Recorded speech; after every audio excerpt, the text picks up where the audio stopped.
Chapter 4.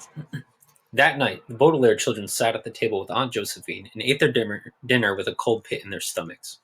Half of the pit came from the chilled lime stew that Aunt Josephine had prepared, but the other half, if not more than half, came from the knowledge that Count Olaf was in their lives once again. That Captain Sham is certainly a charming person, Aunt Josephine said, putting a piece of lime rind in her mouth. He must be very lonely, moving to a new town and losing a leg. Maybe we could have him over for dinner. We keep trying to tell you, Aunt Josephine, Violet said, pushing the stew around on her plate so it looked like she'd eaten more than she actually had. He's not Captain Sham. He's Count Olaf in disguise. I've had enough of this nonsense, Aunt Josephine said. Mr. Poe told me that Count Olaf had a tattoo on his left ankle and one eyebrow over his eyes.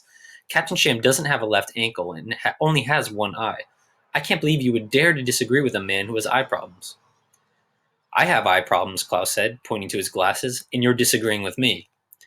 I will thank you not to be impertinent, Aunt Josephine said, using a word which here means pointing out that I'm wrong, which annoys me. It is very annoying. You'll have to accept once and for all that Captain Sham is not Count Olaf. She reached into her pocket and pulled out the business card. Look at his card. Does it say Count Olaf? No, it says Captain Sham. The card does have a serious grammatical error on it, but it is nevertheless proof that Captain Sham is who he says he is. Aunt Josephine put the business card down on the dinner table, and the Baudelaires looked at it and sighed. Business cards, of course, are not proof of anything. Anyone can go to a print shop and have cards made that say anything they like. The King of Denmark can order business cards that say that he sells golf balls. Your dentist can order business cards that say she is your grandmother. In order to escape from the castle of an enemy of mine, I once had cards printed that said I was an admiral in the French Navy. Just because something is typed, whether it is typed on a business card or typed in a newspaper or book, this does not mean that it is true. The three siblings were well aware of this simple fact, but could not find the words to convince Aunt Josephine. So they merely looked at Aunt Josephine, sighed, and silently pretended to eat their stew. It was so quiet in the dining room that everyone jumped, Violet, Klaus, Sonny, and even Aunt Josephine, when the telephone rang. My goodness, Aunt Josephine said. What should we do? Minka, Sonny shrieked, which probably meant something like, answer it, of course. Aunt Josephine stood up from the table, but didn't move even as the phone rang a second time. It might be important, she said, but I don't know if it's worth the risk of electrocution.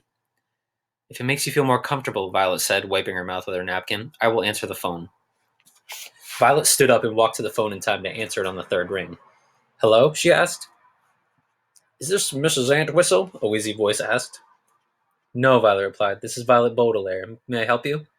Put the old woman on the phone, orphan, the voice said, and Violet froze, realizing it was Captain Sham. Quickly she stole a glance at Aunt Josephine, who was now watching Violet nervously. I'm sorry, Violet said into the phone. You must have the wrong number.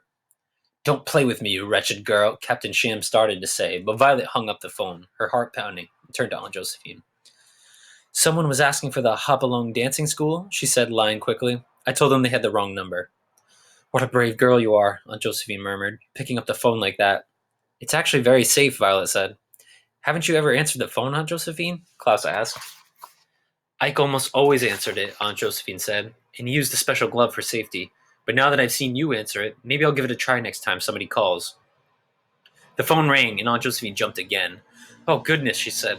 I didn't think it would ring again so soon. What an adventurous evening. Violet stared at the phone, knowing it was Captain Sham calling back. Would you like me to answer it again? She asked. No, Aunt Josephine said, walking toward the small ringing phone as if it were a big barking dog. I said I'd try it, and I will. She took a deep breath, reached out a nervous hand, and picked up the phone. Hello? She said. Yes, this is she. Oh, hello, Captain Sham. How lovely to hear your voice. Aunt Josephine listened for a moment, and then blushed bright red. Well, that's very nice of you to say, Captain Sham, but... What? Oh, all right. That's very nice of you to say, Julio. What? What?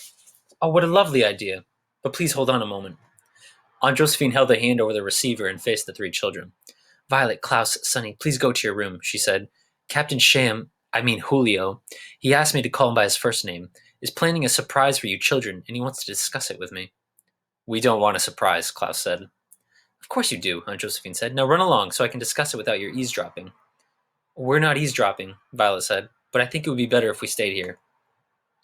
Perhaps you are confused about the meaning of the word eavesdropping, Aunt Josephine said. It means listening in. If you stay here, you will be eavesdropping. Please go to your room. We know what eavesdropping means, Klaus said, but he followed his sisters down the hallway to their room. Once inside, they looked at one another in silent frustration. Violet put aside pieces of the toy caboose that she had planned to examine that evening to make room on her bed for the three of them to lie beside one another and frown at the ceiling.